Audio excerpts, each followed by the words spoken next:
మహాదేవ శ్రీమాత్ర నమః. Welcome to our channel times భక్తి. ఒకరు మనకు మెసేజ్ చేయడం జరిగింది, గురువు గారు మరి శ్రీరామనవమి అయిపోయింది, మరి ఇక్కడ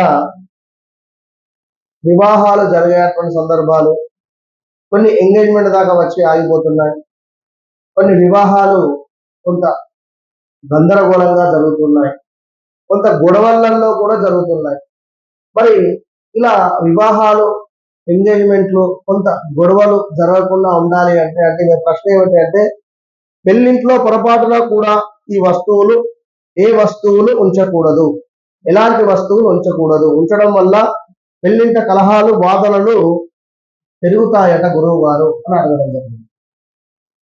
సో చాలా అద్భుతమైనటువంటి ప్రశ్న అడిగారు. ఇప్పుడు ఎందుకంటే అంత వివాహాలు జరిగేటువంటి సమయం కనుక, వివాహం జరిగేటువంటి సమయంలో మనకు ముందుగానే ఇంట్లో అలజడి అనేటువంటిది ఉంటుంది కనుక, ఇంట్లో ఎలాంటి వస్తువులు ఉంచడం వల్ల కొంతమేర గొడవలు ఎక్కువగా కూడా జరుగుతున్నాయి.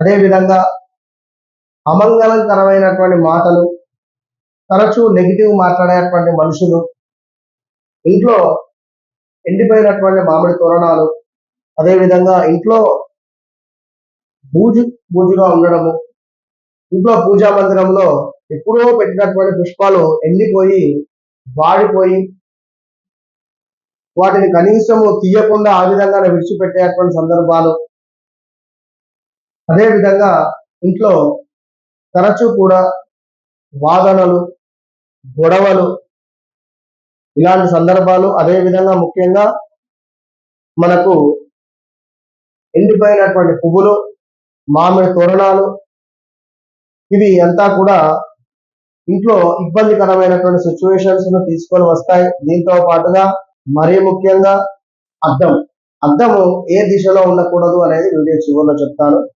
వివాహం జరిగే ఇంట్లో ఎండిన పువ్వులు దండలు, ఎండిన పూలదండలు, ఎండిన మామిడి తోరణాలు, పూజ గదిలో దేవుళ్ళ ఫోటోలు, విగ్రహాలు మంచిగా మెరిసిపోతూ ఉండాలి. దేవతల విగ్రహాలపై పూలదండలు వేసి ఎక్కువ రోజులైనా కూడా ఇబ్బంది కలుగుతున్న పరిస్థితి ఉంటుంది. సో ఇలాంటివి మనము అన్ని కూడా అబ్జర్వ్ చేసుకుంటూ ఉండాలి. సో దక్షిణానికి యమధర్మరాజు అధిపతి కనుక మరి యొక్క దక్షిణం వైపులో మిర్రర్ ఉండకూడదు, అద్దం అనేటువంటిది ఉండదు. ఇదొకటి గమనించుకోండి. వివాహం జరిగేటువంటి ఇంట దక్షిణం వైపుగా అద్దం అనేటువంటి ఉండడం వల్ల కొంత ఇబ్బందికరమైనటువంటి సిచ్యువేషన్స్, సో వివాహము చెడిపోయే పరిస్థితులు, ఇలాంటివి అమంగళకరం మాట్లాడేటువంటి వారు, ఇంట్లో తిరగడము, తరచూ ఏడుస్తూ ఉండేటువంటి వారు, తరచూ కూడా గొడవ పెట్టుకునేటువంటి వారు, ఇంటికి తప్పకుండా స్వస్తికు గంధంతో కానీ పసుపుతో కానీ ఇంటి తలుపులపై స్వస్తికు ఓంకారాన్ని వేసుకోవాలి.